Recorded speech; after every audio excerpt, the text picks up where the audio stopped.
anunciamos, estamos con el doctor Aníbal Quiroga para analizar el tema del Consejo Nacional de la Magistratura, la, idoneidad en el nombramiento y ratificación o no ratificación de los magistrados. ¿Qué está pasando ahí? ¿Se está trabajando bien? ¿No está trabajando bien? ¿Hay presión política? ¿Hay corrupción? ¿Qué es lo que ocurre? Doctor Quiroga, buenas noches. ¿Qué tal? Noches, Jaime. Bueno, comencemos con el caso de este consejero, miembro del Consejo Nacional de la Magistratura, Anaya, esta denuncia del día de hoy del Diario del Comercio.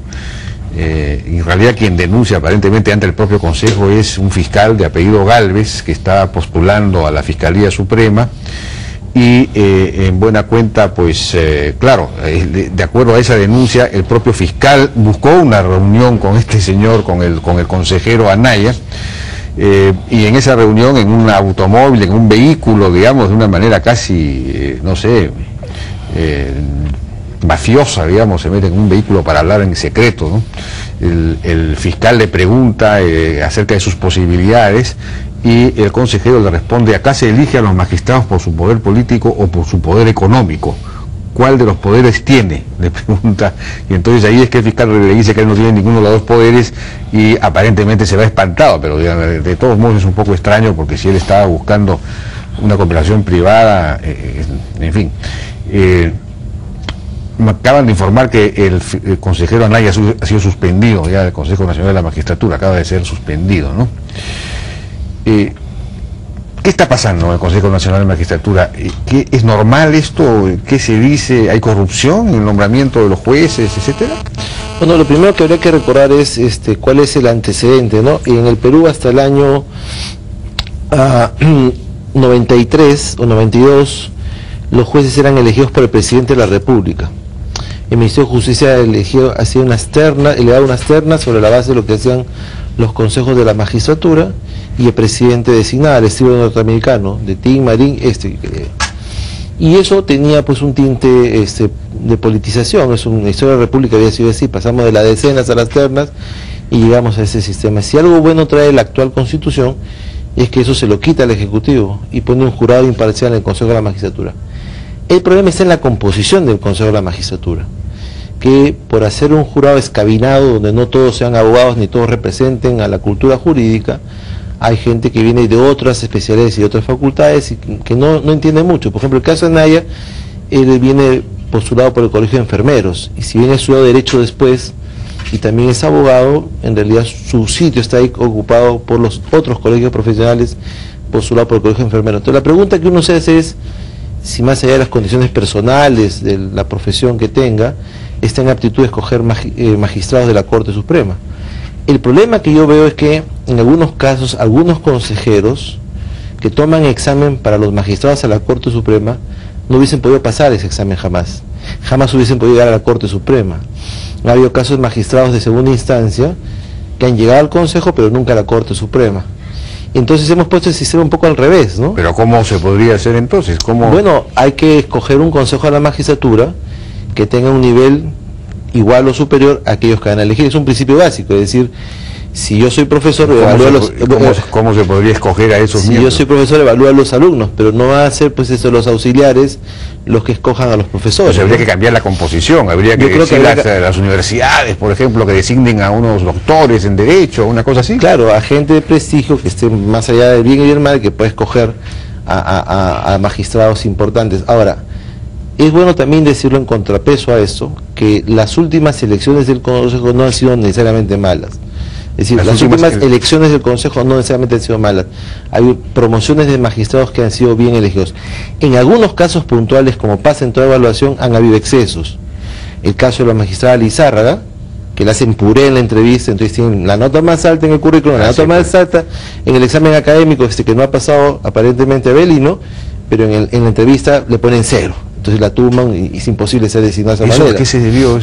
Es un tema de animadversión, clarísimamente, que llega o linda en la arbitrariedad. O en algunos casos puntuales otros magistrados que no han sido ratificados, que también pueden ser pues excesos, ¿no? O el caso de un magistrado, o el caso que veíamos ahora de Margarita Rentería, a quien yo conozco mucho, es una excelente magistrada. Es una excelente magistrada, yo siempre voy a hablar muy bien de ella. O un magistrado que por la mitad de la resolución lo votan, no lo ratifican, pero no leen la otra mitad de la resolución. Y yo se los dije al Consejo y se molestaron, ¿no? El Consejo no está para ser de segunda instancia judicial. O sea, los magistrados no pueden ser evaluados de esa manera por el Consejo de la Magistratura porque se linda en la arbitrariedad. Y lo que sí yo le encuentro reprochable es que el Consejo de alguna manera ha permitido que sigamos con una alta tasa de provisionalidad, solamente para mirar a la Corte Suprema. Es decir, en la Corte Suprema hay más magistrados provisionales que titulares. Es una perversión del sistema, Jaime, que se mantiene desde la época de Fujimori, con el cual todo el mundo ha convivido. Convivió Toledo, convive el actual gobierno, y todo el mundo convive porque le da un gran poder al presidente de la Corte Suprema. La Constitución dice que para llegar a la Corte Suprema hay que tener determinadas cualidades, y los elige el Consejo de la Magistratura.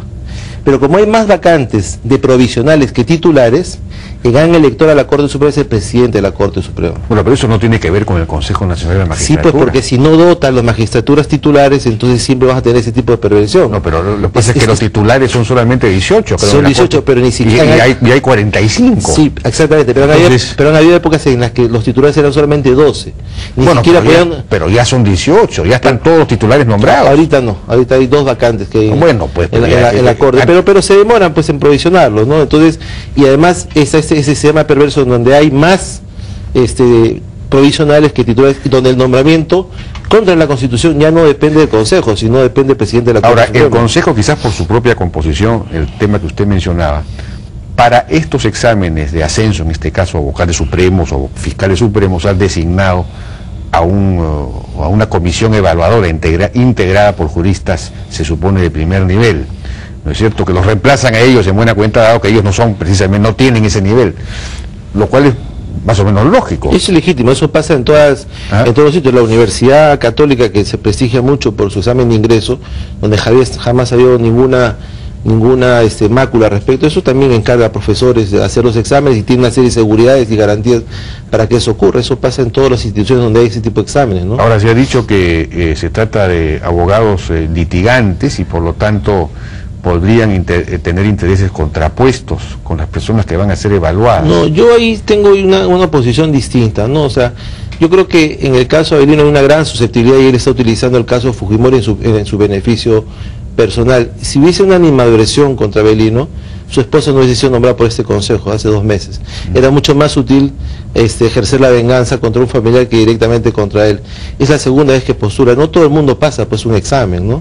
Sino cuál es el mensaje de la juventud que postula a la universidad, cuál es el mensaje de la meritocracia, si el examen es anónimo, ¿por qué pasan otros y no pasa él? No necesariamente los magistrados que hacen más notoriedad, el caso de la doctora Inés Villabonilla, que no ha aprobado nunca un examen, y sin embargo es una magistrada reputada en el sistema anticorrupción. Si no todo el mundo está apto reputada para... también por su altísima ineficiencia, ¿no? Bueno, por la demora de no...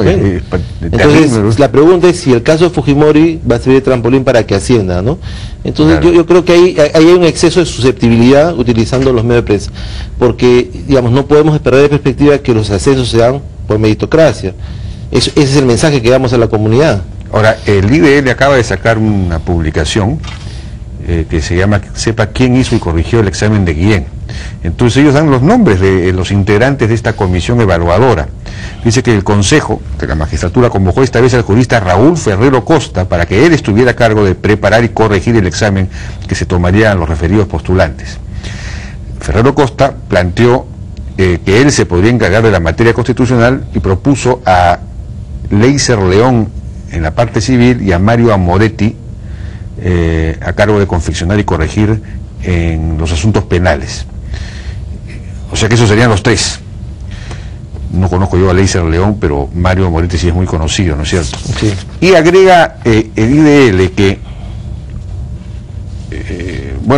además, Ferrero, León y Amoretti reciben los exámenes solo con un código de barras y no con un nombre. Es decir, efectivamente confirma que los evaluadores no sabían a quién eran exámenes anónimos, ¿no es cierto? O sea que ahí eso descarta la posibilidad de una... Pero dice, nuestra preocupación tiene que ver con que haya sido Mario Amoretti quien haya corregido el examen dado por Avelino Guillén. Claro, la pregunta es cómo sabía Mario Amoretti que ese examen era de Avelino Guillén. En materia de derechos humanos ha sido, por ejemplo, abogado del principal acusado de los casos de Pucará, los desaparecidos de la Universidad del Centro y torturas de Leonardo La Rosa. En materia de corrupción se ha desempeñado como abogado de todos los casos de Alberto Venero, José Portillo, Luis Doria de Vivanco. Entonces ha estado frente a Guillén en varios juicios. Incluso Guillén le ha ganado a Moretti en el caso, por ejemplo, en los casos vinculados a Alberto Venero. Entonces dice, es cierto que el examen fue anónimo, pero justamente el tipo de razonamiento que debe haber hecho Guillén sobre el caso Curi Montesinos, absolutamente en la línea anticorrupción y pro derechos humanos, podría haber permitido su identificación. Es decir, que a Moretti se ha podido dar cuenta de que ese era Guillén por el tipo de argumentación que hacía.